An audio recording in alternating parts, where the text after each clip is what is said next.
अंत भला तो सब भला। रोली की शादी उसके माँ बाप एक आलसी लड़के से करा देते हैं। चलो, रोली की शादी हुई और हमने गंगा नहाई। और क्या, बेटियां तो होती ही हैं बोझ। हाँ, पर अब क्या चिंता, उतार तो दिया बोझ तुमने, अब वो लोग समझे।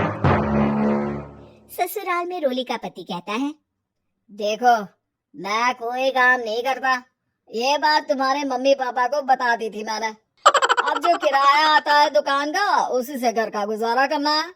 कभी भूल से भी कोशिश ना करना किसी चीज की डिमांड की। क्या मम्मी पापा को पता था कि आप कोई काम नहीं करते? और क्या, बड़ा अच्छे से पता था। उन लोगों को तो तुम बोझ लगती थी, बोल रहे थे कि बस शादी कर लो और कोई मतलब नहीं है। रोली को ये सुनकर बहुत गुस्सा आता है, लेकिन करती भी तो क्या, क्योंकि वो जानती थी कि उसके माता पिता ऐसे ही हैं। जैसे तैसे रोली दिन काट रही थी। रोली को एक प्यारी सी बेटी होती है। धीरे धीरे वो बड़ी होती है और उसके साथ उसकी जरूरतें भी बढ़ती जाती है। सुनिए जी, अब तो सिमी बड़ी हो रही है, उसका स्कूल में दाखिला कराना है। मैंने अब तक तो जैसे तैसे समय काट लिया, लेकिन मैं बच्ची की परवरिश में कोई कमी नहीं रखूंगी। अरे क्या है यार, अब तो लगता है कोई ना कोई काम ढूंढना ही पड़ेगा। अब पति रोज काम की तलाश में जाता और बिना किसी काम के वापस आ जाता। रोली समझ जाती है कि पति के अंदर अब काम करने की क्षमता नहीं है। वो बेटी को उच्च शिक्षा देने के लिए कुछ करना चाहती थी, लेकिन करती तो क्या करती। एक दिन रोली की सहेली कहती है, रोली, मेरी कोई औलाद नहीं है। अगर तू मेरी औलाद को जन्म दे तो मैं तुझे तेरे मुंह मांगे पैसे दूंगी। अरे, तेरी औलाद को मैं कैसे जन्म दे सकती हूँ? सरोगेसी से। बच्चा मेरा और वैभव का ही होगा, लेकिन कोख तेरी होगी। ये संभव है रोली। रोली कुछ सोचकर कहती है, मुझे मंजूर है, लेकिन मैं इसका 2 लाख रुपया लूंगी। अरे कोई बात नहीं, मुझे मंजूर है। रोली खुश हो जाती है कि एक बच्चा पैदा करने का उसे 2 लाख रुपया मिलेगा। वो घर आकर पति को बताती है, वो भी खुश हो जाता है। अब क्या था, डॉक्टर के पास जाकर सहेली का बच्चा रोली की कोख में पलने लगता है। मुझे 20,000 चाहिए मेरे बेटी के एडमिशन के लिए। हाँ हाँ ठीक है, मैं उसके एडमिशन से लेकर सारे खर्चे उसके अकाउंट में डाल रही हूँ। रोली की बेटी का एडमिशन हो जाता है। रोली को लगता है कि वो अब सब कुछ ठीक कर देगी। दिन और महीने आगे बढ़ते हैं। अब एक दिन, एक बात कहूँ जी, काश इस बच्चे को मैं रख पाती। मैं अब इससे काफी जुड़ गई हूँ। अरे यार, पता नहीं किसका बच्चा है, अपने पास है ना अपनी मुन्नी। हाँ, लेकिन अब मैं भी इस बच्चे से जुड़ाव फील करने लगी हूँ। लेकिन मैं ये जानती हूँ कि ये मेरा बच्चा नहीं है। दोनों की जिंदगी ठीक चल रही थी, लेकिन कहते ना कि सुख का पल ज्यादा लंबा नहीं होता। एक दिन रोली की सहेली का फोन आता है।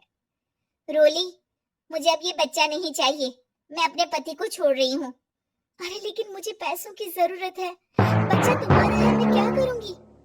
सहेली बिना कुछ बोले फोन काट देती है, फोन स्विच ऑफ कर देती है। लेकिन रोली के जीवन का तूफान यही नहीं रुकता। रोली, मैं इतना भार नहीं उठा सकता। आज पढ़ाई का पैसा मांग रही हो, कल को शादी, कॉलेज और पता नहीं क्या क्या। मैं तुम्हें छोड़ रहा हूँ, अपनी बच्ची उठाओ और निकलो इस घर से। अरे पर मैं कर तो रही हूँ ना बच्ची के लिए काम, आप आराम से रहिए ना। क्या काम कर रही हो, देख रहा हूँ मैं। ये छोटा शहर है, यहाँ लोगों को बात बनाते वक्त नहीं लगता। तो मैं क्या करूँ? ज्यादा पढ़ी लिखी नहीं हूँ, कैसे घर के खर्चे चलाऊं? और आप तो काम करना ही नहीं चाहते। हाँ, ना चाहता हूँ और ना ही करूँगा। रोली को पति की बात पर काफी गुस्सा आ जाता है। ठीक है, अगर मेरे जीवन में संघर्ष ही लिखा है तो वही सही। इस वक्त पति होने के नाते आपको मेरा साथ देना चाहिए था, लेकिन नहीं, आपने तो इस हाल में मुझे घर से बाहर निकालने की बात कह डाली। देखो, ये सारी फालतू की बातों के लिए वक्त नहीं है मेरे पास। रोली, जिसकी कोख में किसी और का बच्चा था और साथ छोटी सी बेटी, पति का घर छोड़कर रास्ते पर आ जाती है। रोली के पास मायके के सिवा दूसरा कोई रास्ता नहीं होता। अरे रोली कैसी है? कितने दिनों के लिए आई है? हमेशा के लिए माँ। वो माँ को सारी बात बता देती है। ये लड़की इतनी हिम्मत का काम कर लिया। अरे ना, यहाँ कोई जगह नहीं है। तुम तो अपना बोरिया बिस्तर उठाओ और निकलो यहाँ से। रोली के पास अब मायके का रास्ता भी नहीं बचता। वो चुपचाप बच्ची को लेकर जा रही थी कि उसे दर्द होता है और वो डॉक्टर के पास चली जाती है और फिर वहां वो एक प्यारे से बेटे को जन्म देती है। कितना प्यारा है, कितनी अनोखी जो इसके पैदा होने पर भी नहीं है। तभी वहां डॉक्टर आ जाती है। रोली, बच्चे के पिता तुमसे मिलना चाहते हैं। आपका बहुत बहुत शुक्रिया। मैं इस बच्चे को पालूंगा, भले ही इसकी माँ ने इसे छोड़ दिया हो, पर मैं अपनी जिम्मेदारी निभाऊंगा।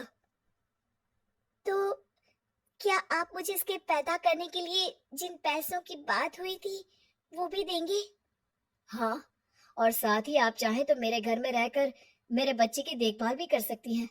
मैं उसके लिए आपको सैलरी दे दिया करूंगा। रोली को लगता है कि जैसे भगवान ने उसके लिए सुकून का रास्ता खोल दिया।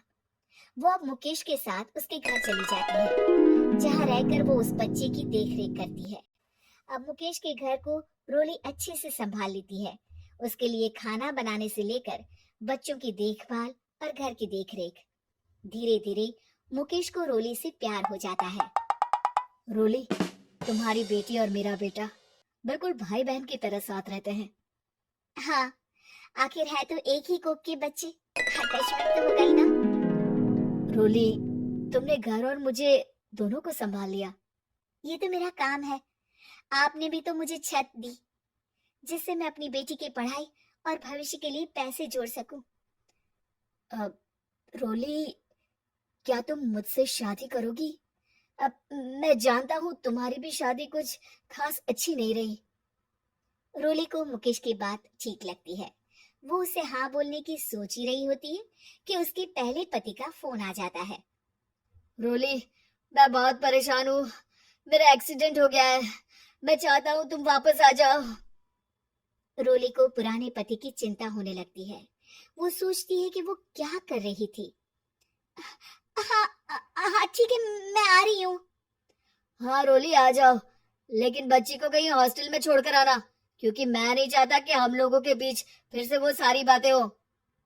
रोली को समझ आ जाता है कि पति आज भी सुधरा नहीं है। वो पति के पास जाने से इनकार कर मुकेश को हाँ कर